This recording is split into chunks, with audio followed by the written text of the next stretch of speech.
Bismillahirrahmanirrahim. Assalamualaikum warahmatullahi wabarakatuh. Rabbi shrah li sadri wa yassir li amri wahlul 'uqdatam min lisani yafqahu qawli. Yang terhormat Bapak, Ibu dosen dan teman-teman yang berbahagia. Baik, di sini kami akan mempresentasikan dari kelompok 3 dari tugas teknologi pembelajaran, yaitu observasi lembaga pendidikan, yang mana kelompok kami di sini observasinya di Lembaga Pendidikan SDI Tahfidz Brenner Pagipon Tangerang, Banten. Di sini saya bersama Pak Ade Irfan, kemudian dan Pak Zailani akan membahas dan mempresentasikan tentang observasi kami. Baik, di sini saya akan membacakan bab 1, yaitu tentang latar belakang masalahnya. Kemudian di sini latar belakang masalah di sini, pendidikan merupakan salah satu lembaga formal yang di dalamnya mengelola mengenai masalah pendidikan. Sekolah merupakan lembaga yang sangat penting bagi kita semua karena semua orang diwajibkan untuk sekolah dari mulai tingkat sekolah dasar sampai ke perguruan tinggi. Maka dengan demikian sekolah banyak mengetahui tentang hal-hal yang tidak diketahui, seperti dengan sekolah kita bisa mendapatkan ilmu pengetahuan karena dengan mengarahkan atau menerangkan hal-hal yang bermanfaat bagi kita, sampai mengetahui hal-hal yang berkaitan dengan beberapa hal penting dalam menuntut ilmu pengetahuan dan motivasi sekaligus minat belajar anak tersebut. Kemudian daripada itu di sekolah juga mengajarkan berdisiplin dalam lingkungan lembaga maupun lingkungan masyarakat. Kemudian di sekolah juga banyak siswa di sini. Kemudian latar belakangnya, ya, masalah disiplin dalam lingkungan lembaga pendidikan merupakan sikap atau suatu perilaku yang menyimpang dari peraturan sekolah, seperti misalnya tawuran keluar pada jam pelajaran dan lain sebagainya. Kemudian bimbingan sangatlah diperlukan bagi setiap orang, terutama bagi para siswa di sekolah, dalam hal tadi menghindari yang namanya tawuran dan lain sebagainya, sikap buruk atau sikap hal yang tidak layak atau tidak baik bagi siswa. Maka di sini bimbinganlah sangat penting, sangat diperlukan bagi setiap orang, terutama bagi para siswa di sekolah, karena dengan adanya bimbingan bisa mengarahkan anak ke arah sosial, pribadi, dan bidang karir buat masa depannya kelak. Jadi minat belajar dan kedisiplinan pada diri setiap siswa, kemudian terutama pada generasi muda yang akan menjadi sumber daya manusia yang akan datang. Sesuai dengan istilah yang akan berkembang di masyarakat, maka dari itu peran bimbingan konseling ini sekolah menjadi sangat penting, mengingat adanya peraturan, namun masalah banyaknya siswa yang kurang mematuhi dan termotivasi dalam kegiatan belajar sehingga siswa juga pada akhirnya menjadi kurang disiplin di sekolahnya. Kemudian pengertian dari bimbingan adalah suatu pemberian bentuk bantuan kepada individu yang dilakukan secara kesinambungan supaya individu tersebut dapat memahami dirinya sesuai dengan tuntutan dan keadilan sekolah, keluarga, masyarakat, dan kehidupan. Kemudian di sini berdasarkan hasil observasi dan wawancara mengenai bimbingan keagamaan dan akhlak di lembaga pendidikan belajar Sekolah Dasar Islam Tahfidz Brenner Pagipon Tangerang, Banten, di mana terdapat suatu program bimbingan yang dinamakan dengan program bimbingan kepribadian dengan cara diadakannya tes TIPIN. Program tersebut berada di bawah naungan lembaga bimbingan belajar SDI Tahfidz Brenner Pagipon Tangerang, Banten. Dan di dalamnya terdapat program bimbingan akhlak, kemudian bimbingan baca tulis Al-Quran, kemudian bimbingan ibadah.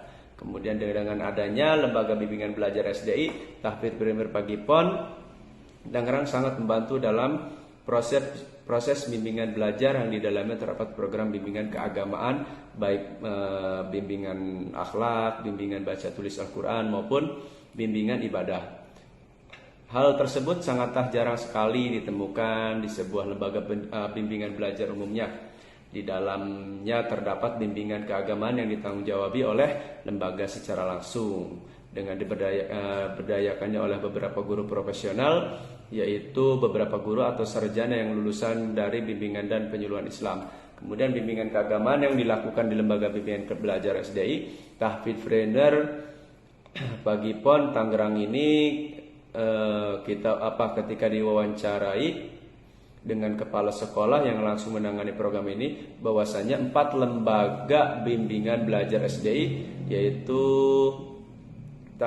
SDI Tahfidz-Preneur itu yaitu ingin mempunyai misi dan visi dalam kegiatan bimbingan belajarnya, yaitu ingin menjadikan anak didiknya menjadi pribadi yang cerdas secara ilmu dan teknologi, kemudian cerdas secara iman dan takwa, kemudian kecerdasan yang menyeluruh yaitu cerdas secara intelektual, cerdas secara emosional, dan cerdas secara spiritual.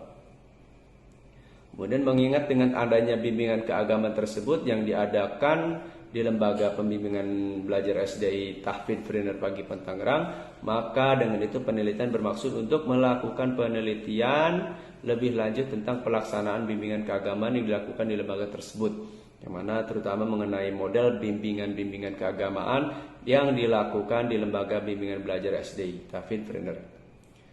Kemudian di mana para siswa juga melakukan suatu kegiatan belajar, mau itu dalam proses bimbingan belajar yang sudah ditetapkan di lembaga bimbingan tersebut.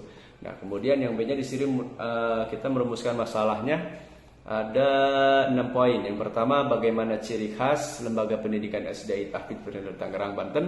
Kemudian yang kedua, bagaimana pemanfaatan teknologi di Lembaga Pendidikan SDI Tahfidz-Preneur. Kemudian bagaimana pemanfaatan teknologi dalam pembelajaran di kelas SDI Tahfidz-Preneur.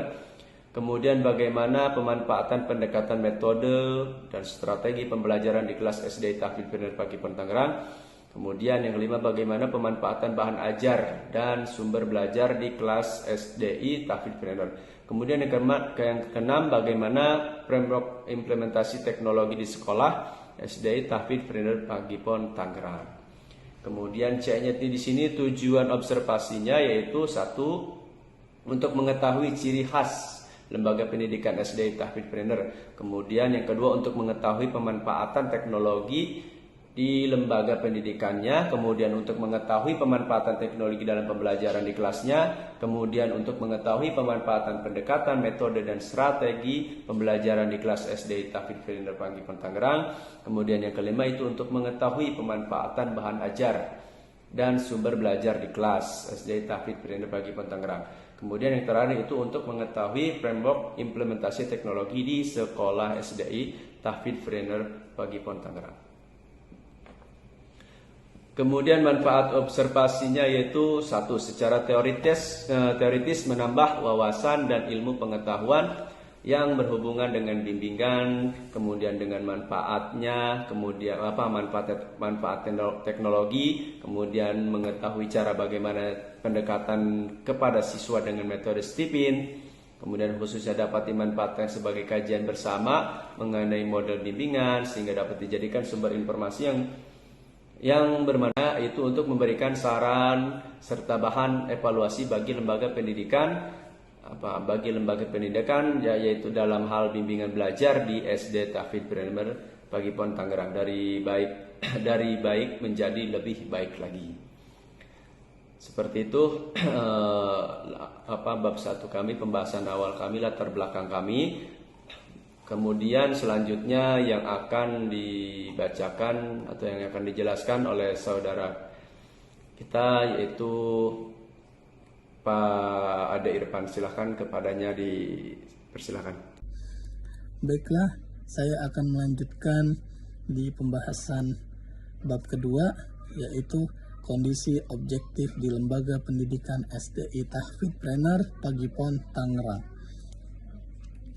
Ciri khas Lembaga Pendidikan SDI Tahfidz-Preneur Pagi PON Tangerang memiliki konsep sekolah Tahfidz-Preneur, mengintegrasikan 4 pilar pendidikan yang diyakini menjadi faktor kunci keunggulan umat manusia, yaitu pilar akhlakul karimah, logika, kepemimpinan, bisnis. Pada pilar akhlakul karimah, anak-anak belajar untuk tunduk kepada Sang Pencipta atau Allah. Kemampuan ini merupakan pondasi dasar guna membangun karakter robbani pada anak-anak, sehingga diharapkan ketika besar nanti anak-anak menjadi soleh, cerdas, dan mandiri. Hal ini sejalan dengan hakikat diutusnya Nabi Muhammad SAW ke muka bumi untuk menyempurnakan akhlak. Selain itu, pilar ini juga berorientasi pada terwujudnya kebiasaan adab yang baik pada anak melalui pembelajaran Al-Quran berbasis tahfidzul Quran. Anak-anak belajar falsafah ilmu pengetahuan dengan mengenal alam semesta beserta perilaku para makhluk yang ada di dalamnya. Hakikat sesungguhnya adalah mengajak anak-anak untuk belajar bagaimana alam semesta tunduk kepada ketentuan dan hukum alam yang dibuat oleh sang penciptanya. Kemampuan logika inilah yang membedakan manusia dengan makhluk lainnya. Selanjutnya, pada pilar kepemimpinan, anak-anak belajar bagaimana menjalani hidup dan memaknai tujuan penciptanya manusia untuk menjadi khalifah di bumi. Menumbuhkan jiwa kepemimpinan dan kewirausahaan merupakan hal yang mutlak untuk dapat bertahan dan berkembang di kemudian hari. Pilar keempat yaitu entrepreneurship, di mana anak-anak belajar untuk hidup mandiri dan terbiasa mendapatkan sesuatu dengan kerja keras dan halal. Selanjutnya, pemanfaatan teknologi di Lembaga Pendidikan SDI Tahfidz Prener Pagi Pon Tangerang. Perkembangan teknologi informasi dari zaman ke zaman semakin berkembang. Yang selanjutnya, pemanfaatan teknologi di Lembaga Pendidikan SDI Tahfidz Prener Pagi Pon Tangerang. Perkembangan teknologi informasi dari zaman ke zaman semakin berkembang dan mengalami peningkatan, tidak terkecuali dalam bidang pendidikan. Pemanfaatan teknologi informasi dalam pendidikan di sekolah dasar sangat diperlukan untuk berbagi kepentingan termasuk dalam media pembelajaran. Selain digunakan untuk media pembelajaran, teknologi informasi juga dapat digunakan untuk mengembangkan ilmu pengetahuan. Dengan pemanfaatan yang baik, dapat mempermudah proses pembelajaran, membantu siswa dalam memahami materi pembelajaran, dapat menarik perhatian siswa, dan dapat meningkatkan mutu pembelajaran. Pemanfaatan teknologi dapat digunakan guru dalam berkomunikasi dengan orang tua siswa, selain sebagai alat pembelajaran bagi siswa dan alat komunikasi. Pemanfaatan teknologi informasi berguna bagi guru dalam proses pengajaran. Guru dapat menjadi contoh atau role model dalam penggunaan dan pemanfaatan teknologi secara baik dan cara penggunaan yang benar.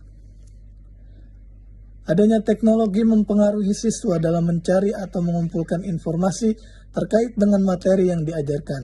Pentingnya pemanfaatan pembelajaran teknologi informasi di SD Tahfidz Prener Pagi Pon Tangerang sebagai upaya untuk menghadapi pendidikan pada abad 21. Pada abad 21, ini terjadi perkembangan teknologi yang semakin canggih.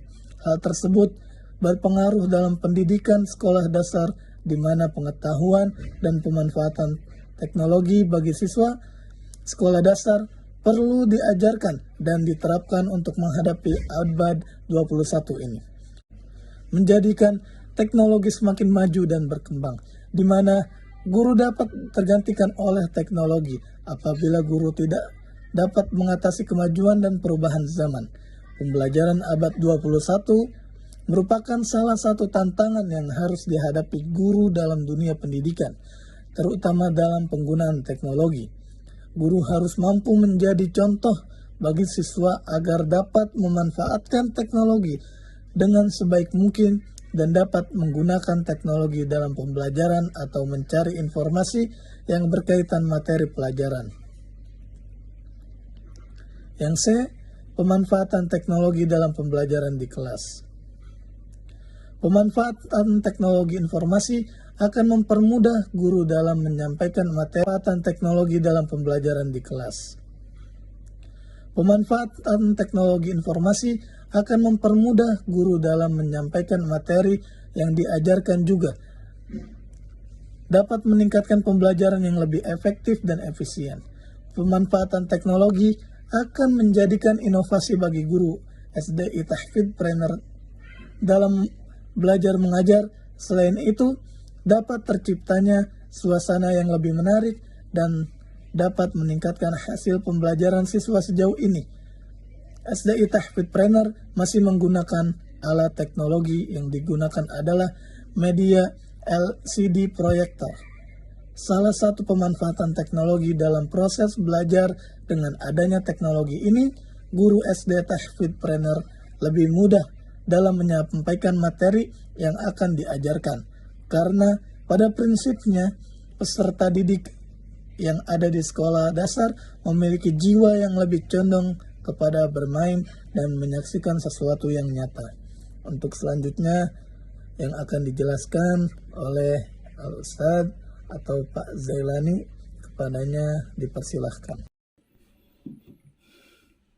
Baik, bismillahirrahmanirrahim. Saya akan melanjutkan presentasi dari saudara saya Irfan. Jadi ada di selanjutnya yang D, pemanfaatan pendekatan metode dan strategi pembelajaran di kelas.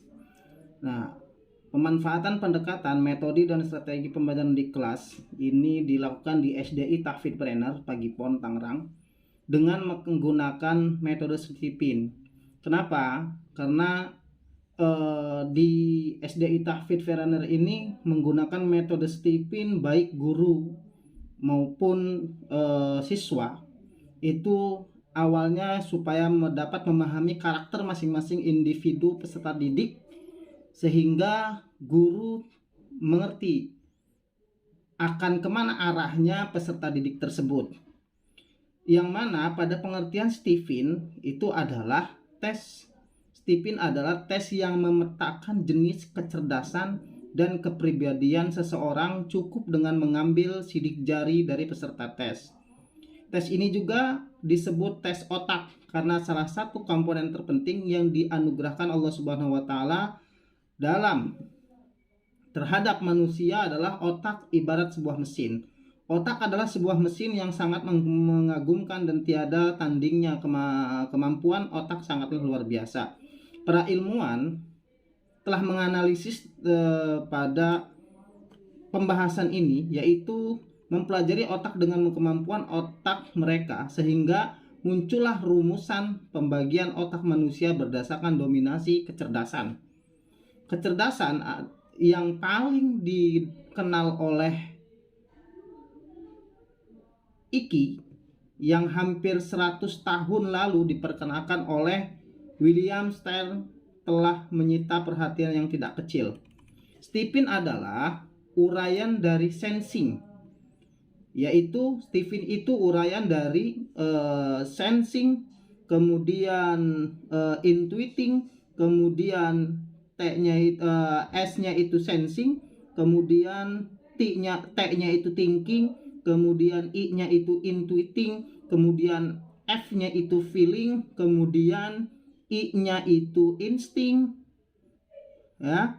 Nah, apa itu yang dimaksud dengan dari uraian tersebut? Sensing itu adalah anak yang mempunyai jenis sensing dalam Stipinnya itu dia mempunyai sifat mengandalkan kecerdasan panca indera. Ya. Jadi dia mengandalkan kecerdasan. Jadi sistemnya dia orang yang berpikir. Kemudian ada thinking. Thinking itu yang memiliki julukan the manager, tipe pekerja. Jadi thinking itu ketika dia bekerja, dia benar-benar gitu. Jadi dia lebih mengutamakan kerja dibandingkan banyak teori gitu. Kemudian intuiting itu adalah memiliki banyak ide kreatif dan daya imajinasi yang tinggi. Jadi tipe pemikir, ya. Tipenya tipe pemikir dan juga pemikirnya mempunyai suatu inovasi, mempunyai imajinasinya tinggi. Sekaligus dia mendobrak ilmuwan temuan-temuan dia. Itu adalah intuiting. Kemudian ada feeling. Feeling itu adalah paling senang berbicara dan pendengar yang baik. Dia selalu banyak berbicara, tapi ketika ada orang yang berbicara, dia itu lebih senang banget mendengarkan apa yang orang bicarakan, tidak pernah memutus dari omongan-omongan tersebut. Itu adalah dari karakter feeling. Kemudian ada yang terakhir adalah karakter insting. Insting itu anak yang mengandalkan kecerdasan naluri, pembuatnya responsif, mudah beradaptasi. Jadi jiwa sosialnya tinggi.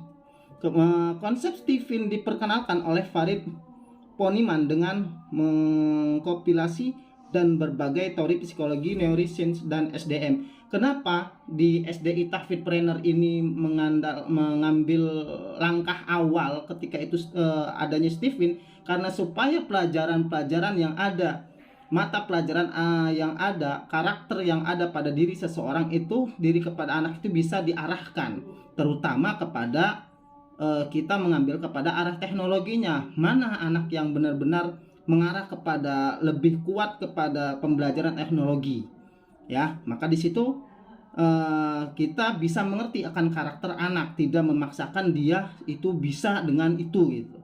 Jadi dilihat dari tes Stephen-nya dulu.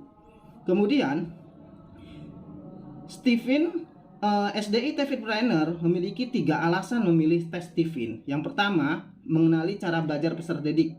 Mesin kecerdasan sensing bagus dalam menghafal. Kemudian thinking hebat dalam menghitung. Kemudian intuiting ahli dalam kreativitas. Kemudian feeling senang jika berdiskusi. Dan insting pembelajaran serba bisa, namun memerlukan ketenangan untuk mengoptimalkan fungsi otak tengahnya atau naluri. Kemudian yang kedua, memilih profesi dengan tepat. Jika pilihan profesi adalah menyatu dengan Anda, maka proses pengembangan profesi menjadi mudah dan menyenangkan. Kemudian yang ketiga, memilih tes Stephen sama dengan menghindari spekulasi. Pada setiap mesin kecerdasan dan personality terdapat kelebihan dan kelemahan dalam satu paket. Kesuksesan yang diraih dengan berusaha di jalan yang tepat menggunakan jalur mesin kecerdasan, bukanlah ramalan sukses yang datang dari garis tangan. Kemudian yang ada poin E, ini pemanfaatan bahan ajar dan sumber belajar di kelas, khususnya di SDI Tahfidz Trainer Pagipon Kabupaten Tangerang. 1. Manfaat sumber belajar SDI Tahfidz Trainer sangat bermanfaat bagi guru dan siswa untuk digunakan sebagai penunjang pembelajaran. Sumber belajar sangat berperan penting dalam proses kegiatan belajar siswa untuk memfasilitasi kegiatan belajar agar menjadi lebih efektif dan efisien. Secara rinci, manfaat dari sumber belajar yaitu sangat sebagai berikut. Memberi pengalaman belajar secara langsung dan konkret kepada peserta didik. Kemudian, 2. Dapat menyajikan sesuatu yang tidak mungkin diadakan, dikunjungi atau dilihat secara langsung dan konkret, misal denah, setka, foto-foto, film, majalah, dan sebagainya. Kemudian C. Dapat menambah dan memperluas cakrawala sajian yang ada di dalam kelas, misal buku-buku teks, foto, film, narasumber, majalah, dan sebagainya. D. Dapat memberi informasi yang akurat dan terbaru, misalnya buku-buku bacaan, ensiklopedi, majalah, dan sebagainya yang mampu memberikan informasi terbaru dan akurat. Kemudian E. Dapat membantu memecahkan masalah pendidikan instruksional, baik dalam lingkup mikro maupun makro. Misal, secara makro, sistem belajar jarak jauh melalui jaringan internet. Secara mikro, pengaturan ruangan lingkungan yang menarik, simulasi penggunaan film dan OHP. F. Dapat memberi motivasi yang positif apabila suatu diatur dan direncanakan pemanfaatannya secara benar dan tepat akan memberikan pengaruh yang baik. G. Dapat merangsang untuk berpikir lebih kritis dengan adanya teknologi yang digunakan di dalam kelas.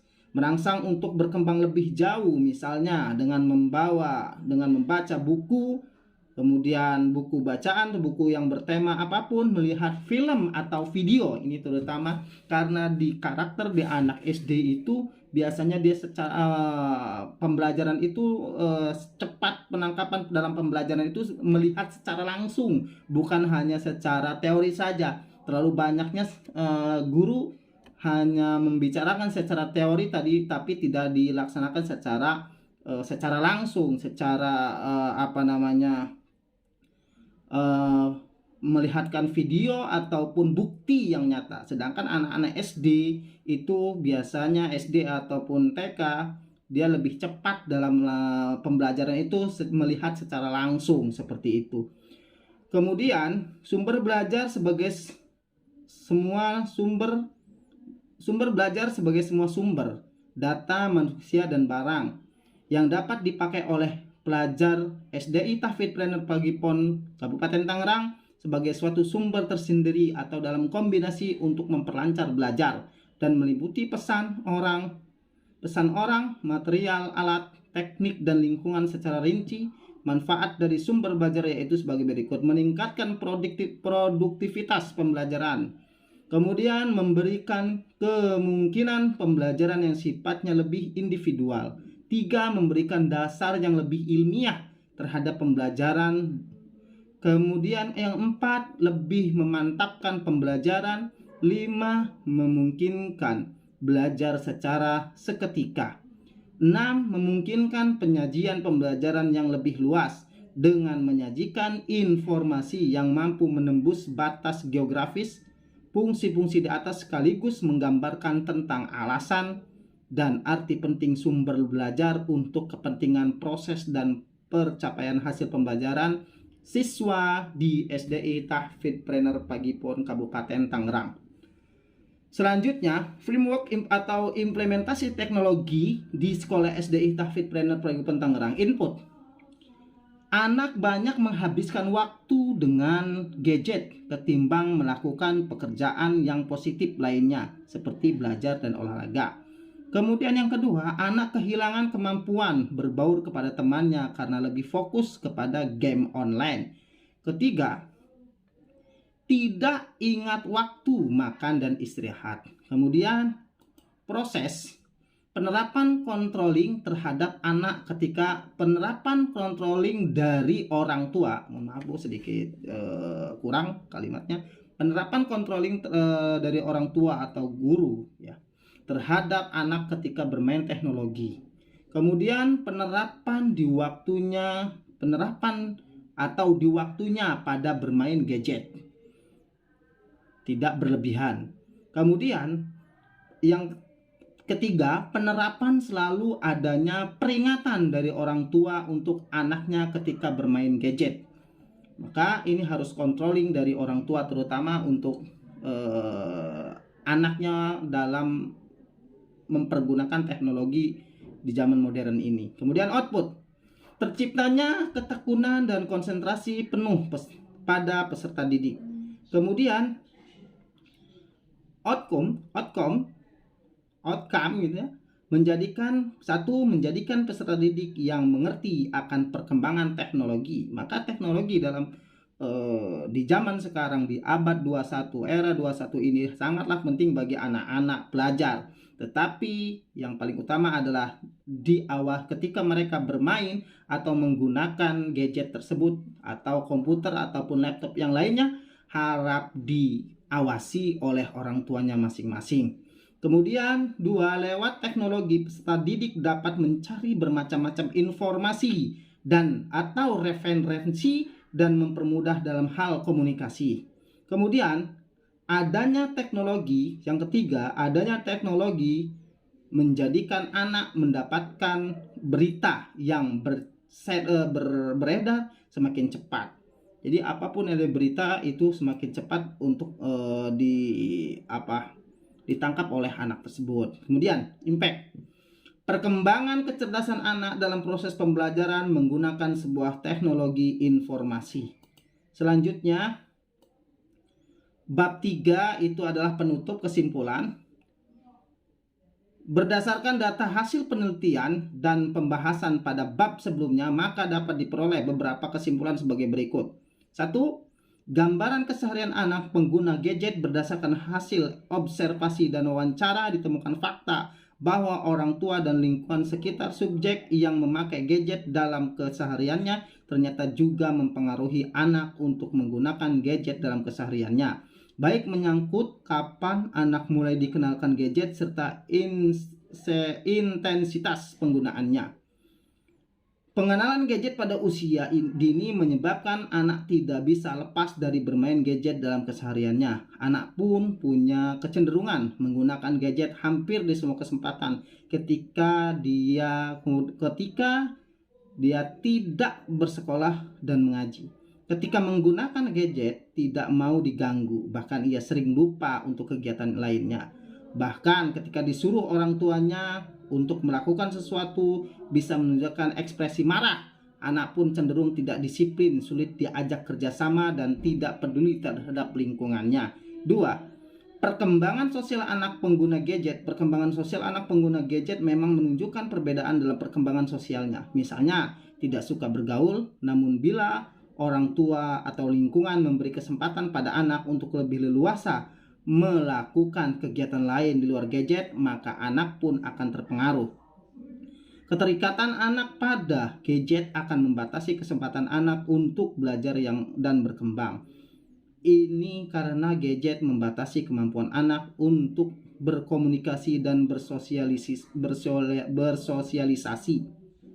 Anak juga tidak mampu mengenali dan berbagai aneka emosi, misal simpati, sedih, atau senang.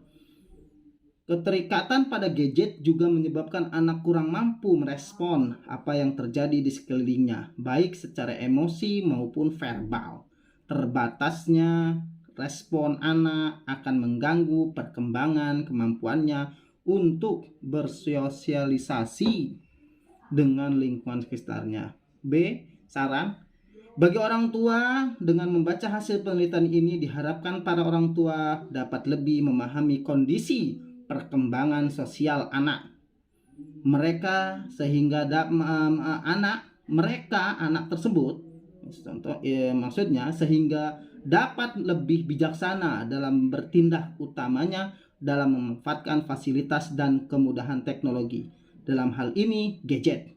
Kedua, bagi sekolah untuk melengkapi sarana teknologi agar anak nyaman pada pembelajaran teknologi. Maka dari penelitian ini yang kami fokuskan, kenapa anak itu tidak bisa mengerti akan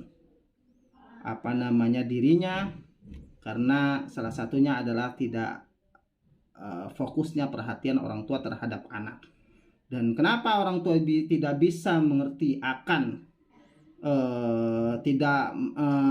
perhatian terhadap anak? Kadangkala orang tua tidak sepemikiran terhadap anak. Sedangkan maka di sini kami dari di sekolah SDI Tahfidz Brenner ini dahulukan adanya tes Stephen supaya orang tua ataupun guru bisa memahami karakter-karakter tersebut, sehingga kita bisa menstir atau menstir anak tersebut sehingga dia bisa mendengar apa yang orang tua bicarakan sesuai dengan naluri yang ada pada otak pikiran anak tersebut. Terima kasih. Terima kasih atas perhatiannya. Ini Ibu yang kami bisa sampaikan. Kalau salah kami mohon maaf. Apabila ada salah kami mohon maaf. Pastinya kami ada salah. Kemudian kami tidak panjang lebar, cuman ini saja. Terima kasih Ibu. Semoga kita semua dalam lindungan Allah dan Allah menjadikan anak-anak kita anak-anak generasi penerus bangsa yang berwawasan tinggi dan berakhlakul karimah, dan menjadikan anak-anak kita semua anak-anak yang soleh dan solehah. Amin ya Allah rabbal alamin. Hadanallahu wa ikum ajma'in. Assalamualaikum warahmatullahi wabarakatuh.